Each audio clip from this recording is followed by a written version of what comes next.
Good morning students. बेटा जैसे कि आपको मालूम है कि हमने आपको थर्ड पोएम तक पढ़ा दिया है, तो थर्ड पोएम के जो क्वेश्चन आंसर हैं ये अपनी फेयर नोटबुक में अवश्य नोट कर लें। इसके पार्ट सी और जो डी पार्ट हैं ये अपनी फेयर नोटबुक में नोट कर लें। आज की इस वीडियो में आपको हम फोर्थ पोएम पढ़ा रहे हैं। पोएम का नाम है an elegy on the death of a mad dog. Elegy होता है एक शोक गीत, पागल कुत्ते की मृत्यु पर एक शोक गीत। ये पोएम का नाम है जो कि ओलिवर गोल्डस्मिथ के द्वारा रचित है। देखें बेटा, पोएम का स्टेंजा फर्स्ट देखें। Good people all of every sort. कवि कहते हैं कि सभी अच्छे लोग और सभी प्रकार के अच्छे लोग, सभी प्रकार के सभी लोग। गिव ईयर का होता है ध्यान से सुनना, ध्यान से सुने। अनटू माई सॉन्ग यानी मेरे गीतों की ओर से। कवि कहते हैं कि सभी अच्छे लोग, सभी प्रकार के जो अच्छे लोग हैं वो मेरे गीतों को ध्यान से सुने। And if you find it wonderful short का आएगा कम। कहते यदि आपको उसमें आश्चर्यजनक की, अद्भुतता की कोई कमी मिलती है, यदि आपको उसमें कुछ भी अद्भुतता में कुछ कमी प्राप्त होती है, कमी पाते हैं, तो it can not hold you long, तो यह आपको ज़्यादा समय तक बांध करके नहीं रखेगी, अर्थात यह बहुत जल्दी ही समाप्त हो जाएगी। तो बेटा ये आपकी पोएम थी, इसका हिंदी अनुवाद था स्टैंजा का। अब देखें बेटा, इसमें इसका जो रेफरेंस है ये देखें। These lines have been taken from the poem An Elegy on the Death of a Mad Dog। ये जो लाइनें हैं ये An Elegy on the Death of the Mad Dog नामक कविता से ली गई है। The poem is composed by Oliver Goldsmith। जो पोएम है यह ओलिवर गोल्डस्मिथ के द्वारा रचित है। बड़ा इसका काउंटर देखें कि it is the opening stanza of the poem. यह जो पोएम है, ये जो लाइनें हैं यह इस पोएम की आरंभिक लाइनें हैं, प्रारंभिक लाइनें हैं, स्टैंजा हैं। The poet tell us a story in this poem. जो कवि हैं वो इस पोएम में हमें एक कहानी बताते हैं। द स्टोरी टेल अस, कहानी हमें बताती है that many a man is more poisonous than a mad dog. कहानी हमें बताती है कि बहुत से ऐसे लोग हैं जो एक पागल कुत्ते से भी ज़्यादा जहरीले होते हैं, ज़्यादा खतरनाक होते हैं। एक्सप्लेनेशन देखें। इन these lines the poet ask all good people of all sort of listen to his song attentively। इन पंक्तियों में कवि सभी प्रकार के और सभी अच्छे लोगों से अपनी कविता को बड़े ध्यान से सुनने के लिए कहते हैं।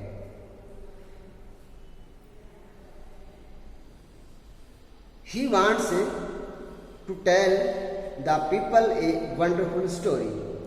कहते हैं वह लोगों को एक अद्भुत कहानी बताना चाहते हैं। कहते हैं कि if they find it a little wonderful. कहते हैं यदि आपको इसमें थोड़ा बहुत भी अद्भुतता लगे, it can not hold them for a long time.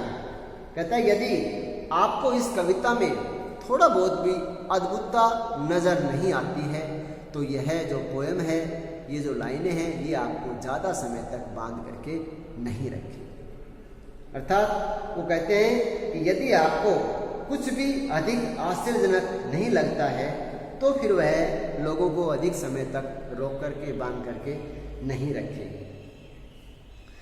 It will be over in very short time, ये बहुत ही कम समय में समाप्त हो जाएगी, चली जाएगी। सेकंड स्टैंजा देखिए बेटा। In Islington there was a man. Islington एक बड़ा शहर का नाम है, जगह है जहां पर ओलिवर गोल्डस्मिथ ने कुछ समय बिताया था। कहता है कि इस्लिंगटन में देयर वाज ए मैन, वहां पर एक आदमी है, of whom the world might say, कहता है जिसके बारे में पूरा संसार, सारी दुनिया यह कह सकती है कि वह व्यक्ति still a godly race. Godly race होता है कि धार्मिक विचारों व नैतिक जीवन के ऊपर अपना जीवन व्यतीत करना। वो कहते हैं कि यह व्यक्ति अपना समस्त जीवन धार्मिक सिद्धांतों के आधार पर नैतिक जीवन व्यतीत करता था। वो लोग कहते हैं कि यह व्यक्ति धार्मिक सिद्धांतों के आधार पर अपना एक नैतिक जीवन व्यतीत करता था, लेकिन whenever he went to pray, कहता है लेकिन इस प्रकार का ये जो नैतिक जीवन व्यतीत करता था, यह इसका प्रभु से प्रार्थना करने के समय तक ही सीमित रहता था। अर्थात इसका जो नैतिक जीवन था यह प्रभु की आराधना के समय तक ही निश्चित या सीमित रहता था। आगे देख बड़ा इसका एक्सप्लेनेशन देखें। These lines refer to the poem An Elegy on the Death of Mad Dog। बताया कि ये जो पंक्तियां हैं An Elegy on the Death of a Mad Dog से ली गई है, उद्धृत है। The poem is composed by Oliver Goldsmith। कहता है ये जो पोएम है यह ओलिवर गोल्डस्मिथ के द्वारा रचित है या उनकी रचना है। कॉन्टेक्स्ट देखिए बेटा। The poet tells the story of a man and A mad dog. जो कवि हैं वह एक पागल कुत्ते और एक आदमी के बारे में कहानी बताते हैं।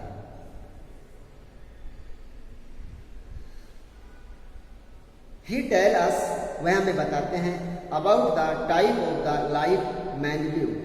वह हमें इसके माध्यम से बताता है कि व्यक्ति किस प्रकार का जीवन व्यतीत करता है। बड़ा एक्सप्लेनेशन देखें। द पोइट सेज, कवि कहते हैं that man lived in Islington. वो कहते हैं कि एक व्यक्ति, एक आदमी इस्लिंगटन नामक शहर में रहता था। He knew something about the life of the man। और कहते हैं वह उस व्यक्ति के जीवन के बारे में बहुत कुछ बातें जानता था, या उनको उस व्यक्ति के बारे में बहुत कुछ बातों के बारे में पता था, मालूम था। The man led a life of morality based on religious principle। कहता है वह आदमी, कहता है रिलीजियस प्रिंसिपल, धार्मिक सिद्धांतों के आधार पर वह व्यक्ति धार्मिक सिद्धांतों के आधार पर अपना जीवन व्यतीत करता था। But this sort of life of the man was limited to the period of his prayer time. कहता है परंतु यह उसके जीवन का जो समय था, कहता है यह जो समय था मनुष्य का, इस प्रकार का जो नैतिक जीवन केवल मनुष्य के उसके आराधना के समय या प्रार्थना करने के समय तक ही सीमित था। कहते हैं कि but this sort of life of man, मनुष्य का इस प्रकार का जीवन was limited to the period of his this prayer time, उसकी प्रार्थना के समय तक ही सीमित रहता था। His morality was confirm to his prayer time, अर्थात उसकी जो नैतिकता थी वो उसके प्रेयर करने के समय तक ही सीमित रहती थी। तो बड़ा इसके बाद आपका देखा स्टैंजा नंबर 3 देखें।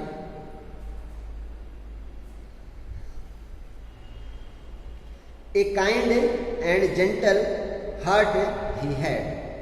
कवि कहते हैं कि जिस व्यक्ति के बारे में बातें कर रहे हैं उस व्यक्ति के पास या उस मनुष्य के पास एक प्रकार का दयावान व सहानुभूतिपूर्ण हृदय था। जेंटल एंड काइंड, एक प्रकार का दयालु और एक सहानुभूतिपूर्ण उसके पास हृदय था। और टू कन्फर्म फ्रेंड एंड फो, और कहता है कि वह इस हृदय से दया एवं सहानुभूति का व्यवहार करता था और सभी दुखी लोगों को सांत्वना देने की कोशिश करता था। कवि कहते हैं कि वह किसी अपने दयालु और सहानुभूतिपूर्ण मन से संसार के सभी दुखी लोगों को या जो भी दुखी लोग थे उनको अपने इस विचार से सहानुभूति देना चाहता था। कहता है कि फ्रेंड्स एंड फोज, कहता है आगे कि चाहे इन सभी में उसका चाहे कोई मित्र हो और चाहे कोई शत्रु हो। कहता है इस दौरान चाहे वो उसका मित्र हो और चाहे शत्रु हो, वह उनके प्रति सभी के प्रति इस तरीके का व्यवहार करता था। The next every day he clad when he put on his clothes. कहता है जब वह अपने कपड़े पहनता था, जब वह प्रतिदिन अपने कपड़े पहनता था तो वह विश्वास करता था, अर्थात उसे अपने मन में विश्वास होता था कि वह नेक्ड होता नंगे लोग और क्लैड होता कपड़े पहनना, तो उसे विश्वास वह करता था कि उसने किसी गरीब नंगे व्यक्ति को कपड़े पहनाए। इस प्रकार वह सहायता करके अपने मन को खुशी करता था, खुश रखता था और मन ही मन में सोचता था कि ऐसा लगता है कि जैसे मैं इस प्रकार कार्य करके किसी नंगे व्यक्ति को कपड़े पहनाता हूँ। तो ये बेटा आपका सेकंड स्टैंजा था। देखिए इसमें एक्सप्लेनेशन देखें। रेफरेंस दीज लाइन से refer to the poem an elegy on the death of a mad dog. कहता है ये जो लाइनें हैं ये an elegy on the death of a mad dog नामक पोएम से लिखित हैं। The poem is compose by Oliver Goldsmith. यह पोएम ओलिवर गोल्डस्मिथ की रचना है। Contest the poet has told us about the man. कवि हमें एक व्यक्ति के बारे में बताते हैं। The man lived in Islington, और वह व्यक्ति इस्लिंगटन नामक शहर में रहते हैं। And led a religious life, और एक धार्मिक जीवन व्यतीत करते हैं। Only during his prayer hours, केवल अपने प्रेयर प्रार्थना के समय के दौरान, प्रार्थना के प्रेयर के भक्ति के समय के दौरान ही अपना एक धार्मिक जीवन व्यतीत करते हैं। बेटा ये आपका कॉन्टेक्स्ट था। देखें explanation. In these lines the poet says, इन लाइनों में कवि कहते हैं that the man had a kind and gentle heart. कवि कहते हैं कि मनुष्य के पास एक दयावान और एक सहानुभूतिपूर्ण हृदय है। He gave the people solace with his kind and sympathetic attitude. और कहते हैं कि वे लोगों को अपने दयालु और इस सहानुभूतिपूर्ण दृष्टिकोण से, कवि कहते हैं कि अपने सहानुभूतिपूर्ण और एक दयावान दृष्टिकोण के माध्यम से वे लोगों को सांत्वना देते हैं, तसल्ली देते हैं। ठीक है, आगे these people include both his friend and his enemies. और कहता है कि इन लोगों में उसके मित्र भी शामिल होते हैं और उसके शत्रु भी शामिल होते हैं, अर्थात वह मित्र और शत्रु में कोई फर्क नहीं करते हैं, सभी उसमें शामिल होते हैं। He put on his clothes every day. कहता है वह प्रतिदिन जब अपने कपड़े पहनते हैं, एट दैट टाइम, सेम उसी समय, ही बिलीव्ड, वे विश्वास करते हैं, that he was dressing a naked poor man. तो वे विश्वास करते हैं कि वह एक नंगे और एक गरीब व्यक्ति को कपड़े पहना रहे हैं। तो बेटा ये आपका थर्ड स्टैंजा हो गया, इसकी एक्सप्लेनेशन हो गई। इसे अपनी नोटबुक में भी नोट कर लें। बाकी के जो अगले स्टैंजाज हैं ये हम आपको अगले वीडियो में भेजेंगे। Thank you.